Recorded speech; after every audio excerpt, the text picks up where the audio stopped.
నేర్పుమయా నజరేయ మా జన్మానికి మాదిరి. నేర్పుమయా నజరేయ మా జన్మానికి మాదిరి. నిలుపుమయా మాలో నీ సిలువ స్వరూపం. నిలుపుమయా మాలో నీ సిలువ స్వరూపం. నేర్పుమయా నజరేయ మా జన్మానికి మాదిరి.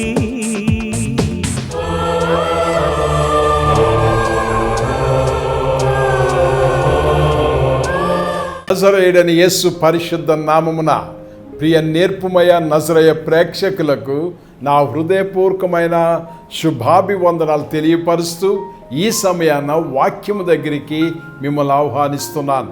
ప్రత్యేకముగా ఈ వాక్య పరిచర్య ద్వారా మీరు ఏ పరిస్థితిలో కూడి ఉండి వాక్యం వింటున్నా మీరు దేవుని సన్నిధిలో కూడి ఉన్నారని నమ్మి ఈ వాక్యాన్ని వినండి. ఈ దినము ఈ వాక్య పరిచర్యకి అనేక మంది తమ యొక్క అమూల్యమైన ఆర్థిక సహకారము ప్రార్థన సహకారంతో ప్రోత్సహించారు. ఈ వారంలో జరుగుతున్న కార్యక్రమానికి సహకరించిన ప్రతి కుటుంబానికి నా హృదయపూర్వకమైన వందనాలు తెలియపరుస్తూ ప్రభు మిమ్మల్ని అత్యధికముగా దీవించాలని ఆత్మీయ తండ్రిగా కోరుచున్నాను. విలువైన నీ బల్లనే తాకగా పరిశుద్ధ పరిచావు నీ ప్రేమతో.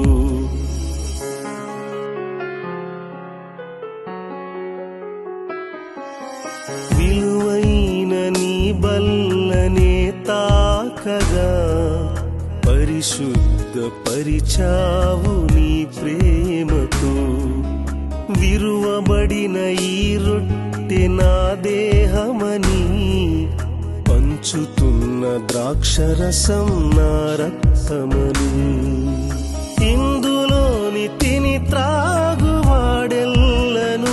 నిత్య నూతనత్వమునకు నడిపించెదను. ఇందులోని తిని త్రాగువాడెల్లను నిత్య నూతనత్వమునకు నడిపించెదను. విలువైన నీ బల్లనే తాకగా పరిశుద్ధ పరిచావు నీ ప్రేమతో. భక్తుడైన పౌలు కొరింథీయులకు రాసిన మొదటి పత్రిక 11వ అధ్యాయము 23-24. నేను మీకు అప్పగించిన దానిని ప్రభువు వలన పొంది తిని. ప్రభువైన యేసు తాను అప్పగింపబడిన రాత్రి ఒక రొట్టెని ఎత్తుకొని కృతజ్ఞతాస్తుతులు చెల్లించి దానిని విరిచి, ఇది మీ కొరకైన నా శరీరము, నన్ను జ్ఞాపకము చేసుకొనుటకై దీనిని చేయుడని చెప్పాను. 26వ వచనంలోకి వెళ్తే, మీరు ఈ రొట్టెని తిని ఈ పాత్రలోని త్రాగునప్పుడెల్లా, మీరు దీనిలోనిది త్రాగునప్పుడెల్లా నన్ను జ్ఞాపకము చేసుకొనుటకై దీనిని చేయుడని చెప్పాను. ద థీమ్, నన్ను జ్ఞాపకము చేసుకొనుటకై దీనిని చేయుడి. పరమ తండ్రి, నీ వాక్యం దగ్గరికి వస్తున్నాము. నీ బిడ్డల హృదయ ధ్యానాలు ఆలోచనలు సమస్తం ఎరిగి ఉన్నవాడవు. వాటన్నిటినీ ఈ మానవ ఆలోచనలు యేసు నామమున దూరపరుస్తున్నాము. మానవ నేత్రాలు తెరిపించు, మూయము మనోనేత్రాలు తెరిపించు. హృదయాంతరంగములో నీవే కనపడు. నీ బిడ్డలు నీ వాక్యాన్ని ధ్యానించినయుండగా, అందించుచుండగా నా నోట నీ మాట ఉంచు స్వామి. నీ స్వరం వినిపించయ్యా. నీవే ప్రత్యక్షపరచుకో తండ్రి. నీవే మహిమ ఘనత తెచ్చుకొనమని యేసు పరిశుద్ధ నామమున వేడుకొనుచున్నాం తండ్రి, ఆమేన్. భారతదేశపు రాజధాని ఢిల్లీ. మీరు ఎప్పుడైనా ఢిల్లీ వెళ్ళారో తెలియదు, కానీ వెళ్తే మీకు ఒక చిరస్మరణగా స్మారక చిహ్నము ఇండియా గేట్ అని ఎర్రటి రాళ్లతో కట్టబడిన ఒక శిలా ఫలకము కనబడుతుంది. అది 1914, 1921 7 సంవత్సరాలు దీన్ని కట్టారు. ఎక్కడెక్కడి నుంచో వచ్చి కట్టారు. ఆ యొక్క ఇండియా గేట్ శిఖరాన ఒక గోపురపు గిన్నె ఉంటుంది. అందులో ప్రత్యేకమైన వేడుకలు జాతీయపరముగా జరుగుతున్నప్పుడు మండుచున్న నూనె ఆ గిన్నెలో పోస్తారు. ఆ జ్వాల వెలుగుతుంది. దానిని మొట్టమొదటగా విక్టోరియా మహారాణి యొక్క 3వ కుమారుడు మూల స్తంభాన్ని నిలబెట్టాడు. 90,000 సైనికుల యొక్క జ్ఞాపకార్థముగా మొదటి ప్రపంచ యుద్ధములో అనేక రీతులుగా చనిపోయిన వారిని, తెలిసి ఉన్నవారు తెలియని వారు ఎందరో ఉన్నారు. నోన్ సోల్జర్స్, అన్నోన్ 90,000 మంది యుద్ధ భూమిలో మరణించిన సైనికులు, జవాన్లు.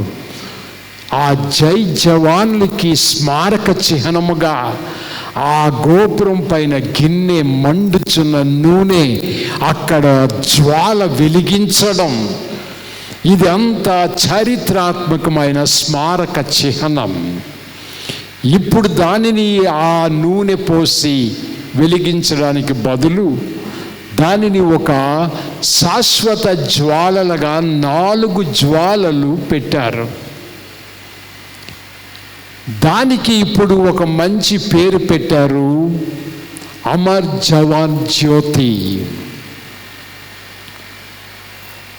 నిత్యము శాశ్వతముగా అమరులైపోయిన సైనికుల యొక్క ప్రజ్వల వాళ్ళు జ్ఞాపకం చేసుకుంటూ భారతదేశం యొక్క నలుమూలల సరిహద్దుల దగ్గర మరణిస్తున్న సైనికులకు చిహ్నముగా, జ్ఞాపకార్థముగా ఇండియా గేట్ అని పెట్టారు, భారతదేశపు ద్వారం. ఈరోజు నేను ఇండియా గేట్ని ప్రశంసిస్తున్నాను, కానీ ఒక ఇండియా వాడిగా, భారతీయుడిగా ప్రశంసిస్తూ ఒక విశ్వాసిగా మరి ఒక శాశ్వత స్మారక చిహ్నాన్ని మీ ముందు పెట్టుచున్నాను.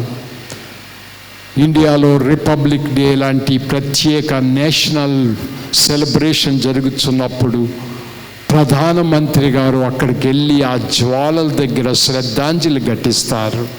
ప్రతి సంవత్సరం జాతీయ వేడుకల్లో ప్రధానమంత్రి ఆ ఇండియా గేట్ దగ్గరికి వెళ్తారు. దేశాన్ని సంరక్షించడంలో బలైపోయిన జవాన్ల స్మృతి చిహ్నముగా దానిని నిలబెట్టారు. ఈరోజు నేను మీ ముందుకి ప్రత్యేకమైన శాశ్వత స్మృతి చిహ్నాన్ని మీ ముందుకు తెస్తున్నాను. ఆ చిహ్నములో దైవ కుమారుడు నరావతారి అయి ఒక స్మృతిని, స్మారక చిహ్నాన్ని పెట్టించు దానిని రొట్టెని ఎత్తి దానిని విరిచి స్మృతి, శాశ్వత స్మృతి, ఇది నా శరీరము, శాశ్వత జ్వాల, త్యాగానికి చిహ్నం, నన్ను జ్ఞాపకము చేసుకొనుటకై దీనిని చేయుడి. అలాగునే ఆయన పాత్ర ఎత్తుకుని, ఇది నా రక్తము, మెమెంటో, బ్లడ్ డిష్, రక్తం మిళితమైపోయిన జ్ఞాపక దీపిక. దీనిని ఆయన చేతులు పైకెత్తి తన స్నేహితులు, శిష్యులతో కలిసి, ఇది నా రక్తము, నన్ను జ్ఞాపకము చేసుకొనిడి, దీనిలోనిది మీరు త్రాగునప్పుడెల్లా. What a beautiful memento. ఏమి మెమంటో దేవుడు మనకిచ్చాడండి? తన ప్రియ కుమారుని శరీరము. ఏమి మెమంటో ఇచ్చాడండి సార్వత్రిక సంఘానికి? తన పరిశుద్ధ రక్తం. మీరు నన్ను జ్ఞాపకం చేసుకొనుటకై దీనిని చేయుడి. ఏమిటి పరిశుద్ధ బల్ల పరమార్థం? ఏమిటి పరిశుద్ధ బల్ల యొక్క రొట్టె ద్రాక్షారసములో ఉన్న ఆ రంగులు, ఆ చిహ్నాలు, ఆ జ్ఞాపకాలు నీ గుండెను ఎప్పుడైనా తాకిందా? ఇది నీకు ఎప్పుడైనా మేలుగా కనిపించిందా? ఎన్ని సంవత్సరాల నుంచి ఈ రొట్టె తీసుకున్నావు? ఎన్ని సంవత్సరాల నుంచి ఆ యొక్క రక్తాన్ని తాగావు, ద్రాక్షారసాన్ని? Any meaningful to you? ఎప్పుడైనా అది ఒక మీనింగ్ఫుల్గా మారిందా? నీకు ఎప్పుడైనా ఒక సిగ్నిఫికెంట్గా ఉందా? ఒక పరమార్థముగా ఉందా? ఒకవేళ లేకపోతే ఇది నీకు ఈ రోజైనా ఒక సిగ్నిఫికెంట్గా ఉండాలని కోరుచున్నాను. ఒక మీనింగ్ఫుల్ రొట్టిగా, మీనింగ్ఫుల్ రక్తముగా ఉండాలి. ఆశీర్వాదకరమైన రొట్టిగా మీ యొక్క శరీరంలోనికి వెళ్ళాలి. మీరు ఆ ద్రాక్షారసము ఒక పరమార్థముతో కూడి దీంట్లోనికి వెళ్ళాలి. దీని ద్వారా మనమందరము బెనిఫిట్, నేనేమి నువ్వేమి అందరము బెనిఫిట్ పొందాలి. ఇది ఒక సంప్రదాయం కాదండి, ఒక ట్రెడిషన్ కాదండి. నన్ను జ్ఞాపకము చేసుకొనుటకై దీనిని చేయుడి అని ప్రభు చెప్పుచున్నప్పుడు ఇది ఎలాగూ మనకి ఆశీర్వాదకరముగా మారుతుంది, ఎలాగూ దీవెనకరముగా మారుతుంది. ఒక్కసారి ఈరోజు మనము ఈ పరిశుద్ధ బల్లని మనస్ఫూర్తిగా పరిశీలిద్దాం. ఇది నా శరీరము, ఇది నా రక్తము, నన్ను జ్ఞాపకం కొనుటకై దీనిని చేయుడి. నిబంధన రక్తముగా ఇచ్చుచున్నాను, ఏ కవెనెంట్. దీని ద్వారా నువ్వు బెనిఫిట్ పొందాలంటే ఈ రొట్టె ద్రాక్షారసము ఆరాధనలోనికి నీవు ప్రతి మాసము వచ్చి తీసుకుని వెళ్తున్నావంటే దీని యొక్క పరమార్థము నీ లోతైన గుండెల్లోకి వెళ్ళాలి. ఇది నీకు ఆశీర్వాదకరముగా మారాలి, నీ బిడ్డలకి ఆశీర్వాదకరముగా మారాలి, మన సంఘానికి బెనిఫిట్ అవ్వాలి. బెనిఫిట్ బెనిఫిట్ బెనిఫిట్ మేలుకరముగా మారాలి, మేలుకరముగా మారాలి. ఎలా ఇది మేలుకరంగా మారుతుంది? అందుకే ఈరోజు మేలుకరముగా, ఆశీర్వాదకరముగా ఈ రొట్టె ద్రాక్షారసం మారాలంటే మొట్టమొదటిగా నీవు వెనక్కి తిరిగి చూడు. Look back. ఈ రొట్టె మీ చేతిలోనికి వస్తున్నప్పుడు first of all look back. నేను ఎంతో సంతోషిస్తుంటాను. నా వెనక్కి ఎదురుగా ఉండలేను, వెనక్కి వెళ్తూ ఉంటాను. ఎందుకో నన్ను అది మ్యాగ్నెట్ ఆకర్షించేసుకుంటుంది, అయస్కాంతంలా. అక్కడికి వెళ్ళిపోతూ ఉంటాను, వెనక్కి వెనక్కి వెనక్కి వెళ్ళిపోతూ ఉంటాను. వెనక్కి తిరిగి చూస్తాను. I look back, I look back. ఇది నా శరీరము, ఇది నా రక్తము, నన్ను జ్ఞాపకము చేసుకొనుటకై దీనిని చేయుడి. It is the heaven gate. India gate కాదు, Calvary, the gate of heaven. వెనక్కి తిరిగి చూడు. Look back first of all. ఒక్కసారి వెనక్కి తిరిగి చూస్తే ఆయన ఏమి చెప్తున్నాడు? ఒక రొట్టెను ఎత్తుకొని కృతజ్ఞతాస్తుతులు చెల్లించి దానిని విరిచి, ఇది మీ కొరకు, మీ కొరకైన నా శరీరము, బెత్లెహేములో మరియమ్మ ఒడిలో పసిబిడ్డగా పడిన ఆ యొక్క పసి ముద్ద,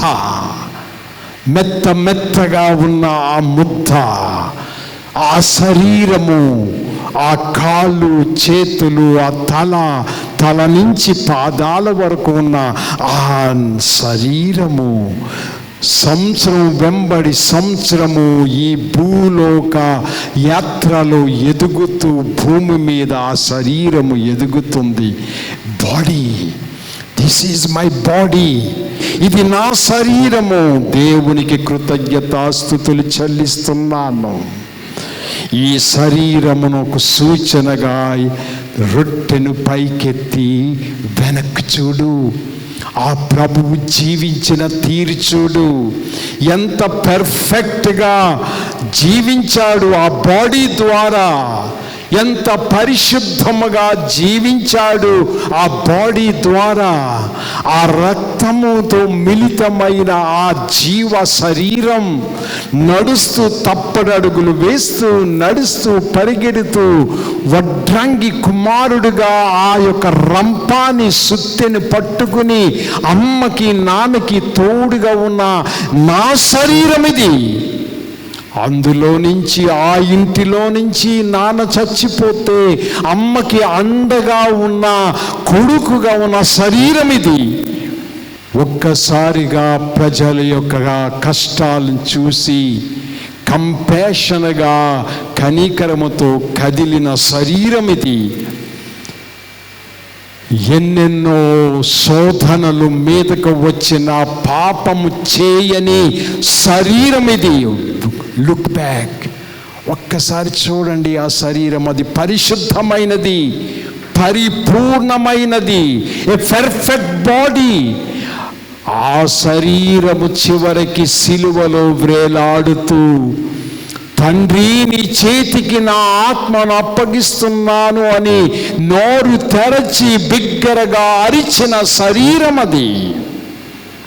perfect from birth to death, జననము నుంచి మరణము వరకు పరిశుద్ధమైన శరీరము, పరిపూర్ణమైన శరీరము మీ చేతుల్లోనికి వస్తుంది. ఇది నా శరీరము. ఈ శరీరములో ఏ మిస్టేక్స్ లేవు. ఈ శరీరంలో ఏ కాంటేజియస్ డిసీజ్ లేదు, అంటు వ్యాధులు లేవు, స్కిన్ డిసీజ్ లేదు, జాండీస్ లేవు, ఎయిడ్స్ లేవు, ఏమీ లేవు. ఈ శరీరము ఆరోగ్యమైనది, పరిపూర్ణమైనది, పరిశుద్ధమైనది, పాపము లేనిది. కానీ మన పాపముల నిమిత్తమై అర్పించినది. You are not perfect, I am not perfect. నీవు పర్ఫెక్ట్ కాదు, నేను పర్ఫెక్ట్ కాదు. ఏ పర్ఫెక్టిజం అని నువ్వు తీసుకుని ఈ రొట్టెని తీసుకుంటున్నా అక్కడ నీవు తక్కువైపోతావు. యేసయ్య పరిశుద్ధ పర్ఫెక్ట్ శరీరాన్ని పుచ్చుకుంటున్నారు.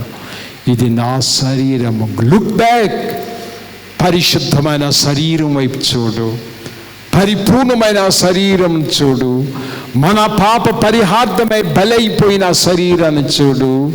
అది అంగీకరించబడ్డది, మన స్థానములో అర్పించబడ్డ శరీరం అది. అందుకే ఇది మీకు మీనింగ్ఫుల్గా ఉండాలి, బెనిఫిట్గా ఉండాలంటే ఈ బల్ల ఆరాధనలో వెనక్కి తిరిగి చూడు.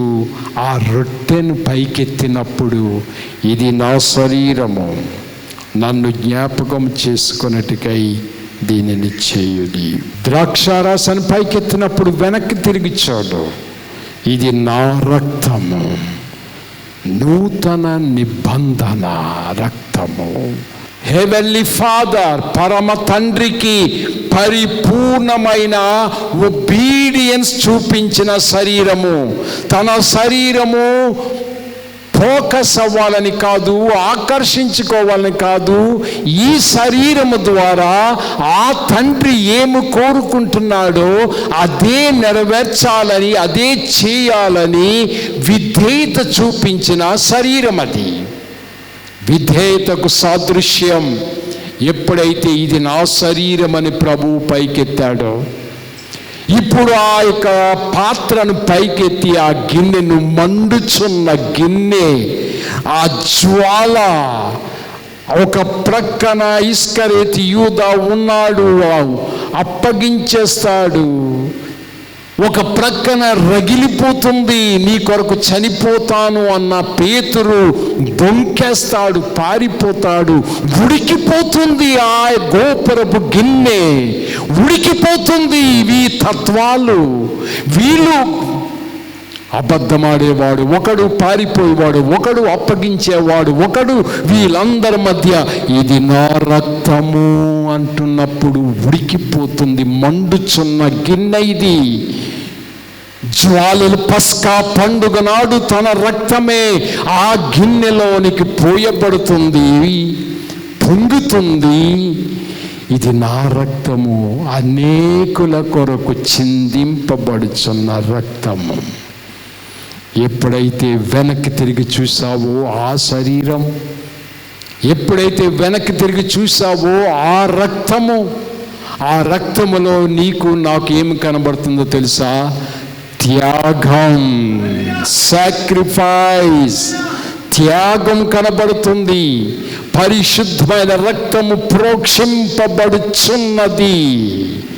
లుక్ బ్యాక్, వెనక్కి తిరిగి చూడు.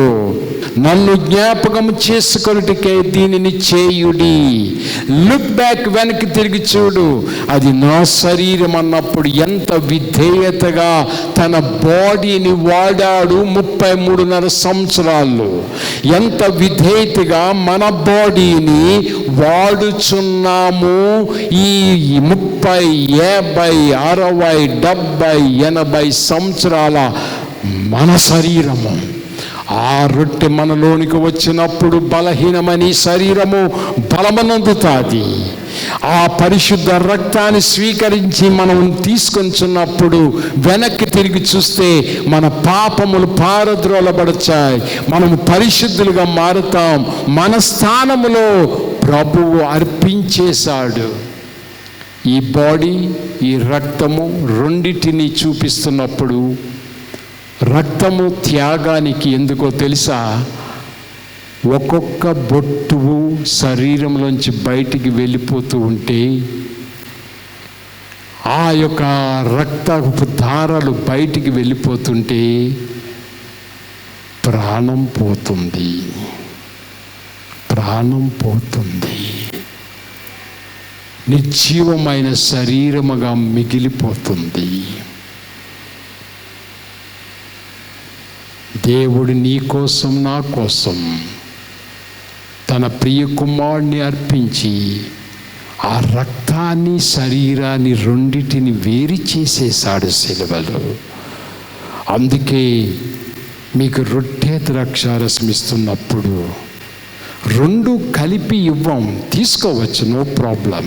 కానీ పరమార్థం ఏమిటంటే, రొట్టె ముందు వస్తుంది మీ చేతిలోకి, ద్రాక్షారసం తర్వాత వస్తుంది మీ చేతిలోకి. అనగా బాడీ నుంచి రక్తము వేరైపోయింది. అది అనగా విధేయత కలిగిన శరీరమును సాదృశ్యముగా, మాదిరిగా పరిశుద్ధాత్మ శక్తితో తీసుకుంటున్నావు. తరువాత మీ దగ్గరికి రక్తము వస్తుంది, అనగా ఆ శరీరంలోనే ఉన్న రక్తము, జీవం అంతా పోయింది. ఆ రక్తము తీసుకొనబడ్డాది, ఆ మండుచున్న పాత్రలోనికి ప్రోక్షించబడ్డాది. అది ఈ పస్కా పండుగ నాడు తాగాలి, భుజించాలని తన వారితో కోరుకున్నాడు. Look back. అందుకే మీ దగ్గరికి రొట్టె ముందు వస్తుంది, వేరు చేస్తాం. ద్రాక్షారసం తర్వాత వస్తుంది, శరీరంలో నుంచి రక్తం వేరైపోయింది. విధేయతతో కూడిన బాడీ, త్యాగపూరితమైన రక్తం, ఈ రెండిటిని వెనక్కి తిరిగి చూడండి, నీ కోసం, నా కోసం. యేసయ్య, నీ ప్రియబిడ్డలు వాక్యాన్ని విని ఉన్నారు. నీ వాక్యము సజీవమైనది. ఎవరు ఏ పరిస్థితుల్లో ఎక్కడ కూడి ఉండి వాక్యం విన్నా నీ సన్నిధి అక్కడ ఉంది ప్రభువా. నీ సన్నిధిలో వారు కూడి ఉండి వాక్యము విని ఉండగా వినబడిన వాక్యము వారి హృదయములో యథార్థముగా నెరవేర్చబడేటట్లు సహాయం చేయండి. నీ వాగ్దానాలు మా జీవితాల్లో యథార్థముగా నెరవేర్చబడాలి. అందుకే ప్రభువా, ఈ యొక్క ప్రత్యేకముగా విజ్ఞాపన ప్రార్థన చేయించున్నాను. ఎందరినో నువ్వు జ్ఞప్తికి తీసుకువస్తున్నావు. ఈ సమయాన ప్రభా, జ్వరము, దగ్గు, ఆయాసము, ఊపిరి పీల్చలేని పరిస్థితి, గుండెపోటు, బ్యాక్ పెయిన్తో బాధపడుతున్న బిడ్డల్ని చేతిలో పెట్టుచున్నాం. ప్రతి ఇన్ఫెక్షన్, శరీరములో రుగ్మత, క్రిములను యేసు నామమున లయపరచుచున్నాము. అనారోగ్యముతో బాధపడుచున్న బిడ్డలారా, యేసయ్య మిమ్మును స్వస్థపరచుచున్నాడు. ఈ మాట ప్రభువా నువ్వు నెరవేర్చమని అడుగుచున్నాము. ఆర్థిక ఇబ్బందులతో బాధపడుచున్న బిడ్డల్ని చేతిలో పెట్టుచున్నాము. ఏ రకమైన అప్పులు, బాధలు, వడ్డీలు, అవమానాలు, ఓ ప్రభువా, నెలసరి ఆదాయము సకములోనే అయిపోయి అవస్థలు పడుచున్న అనేకమైన కుటుంబాలు, రాబోయే దినములు ఎలాగుంటాయని బాధపడుచున్న బిడ్డలు నీ చేతిలో పెట్టుచున్నామయ్యా. ప్రతి ఆర్థిక ఇబ్బందులను తొలగించుము ప్రభా. హార్ట్ ప్రాబ్లమ్స్ ప్రభా, kidney problems, AIDS, cancer, brain tumour, ఏ రకమైన వ్యాధులతో బాధపడుతూ మా రోగం గురించి చెప్పలేదే అని అనుకుంటే, యేసయ్యా నీవు ప్రత్యక్షమై వారిని ఇప్పుడే ముట్టి స్వస్థపరచుము. ఏ రుగ్మతలో ఉన్న నా ప్రియమైన బిడ్డలారా, యేసు క్రీస్తు మిమ్మల్ని స్వస్థపరచుచున్నాడు. ఏ ఆర్థిక ఇబ్బందులో ఉన్న నా ప్రియమైన బిడ్డలారా, యేసు క్రీస్తు మిమ్మల్ని పోషిస్తున్నాడు. ఏ చికాకులో ఉన్న నా ప్రియమైన బిడ్డలారా, యేసు క్రీస్తు మీకు సమాధానం కలుగు చేయుచున్నాడు. యేసు క్రీస్తు అందరికీ ప్రభువు. యేసు క్రీస్తు పక్షపాతి కాదు. ఈ ప్రార్థనలో పాల్గొన్న వారందరికీ మేలు చేయువాడు. యేసయ్యా నీవే కృపాక్షేమములు శుభములతో నింపమని యేసు పరిశుద్ధ నామమున వేడుకొనుచున్నాము తండ్రి, ఆమేన్. మన పరమ తండ్రి అయిన దేవుని యొక్క ప్రేమయు, ప్రభువు అయిన యేసు క్రీస్తు వారి యొక్క కృపయు, పరిశుద్ధాత్మ దేవుని యొక్క అన్యోన్య సహవాసం మనకును, ఆయన ప్రేమించిన బిడ్డలకును, మరి ముఖ్యముగా ఈ కార్యక్రమం చూసి వాక్యములో పాల్గొన్న ప్రతి ఒక్కొక్కరికి సదా తోడై ఉండునుగాక. ఆమేన్. మా address bishop doctor K R Singh, నేర్పుమయ నజరయ UCIM సెంటర్, కొత్త Paradesipalem, Visakhapatnam 531163, Andhra Pradesh, India. Phone numbers 9440131297 మరియు రెండవది 8500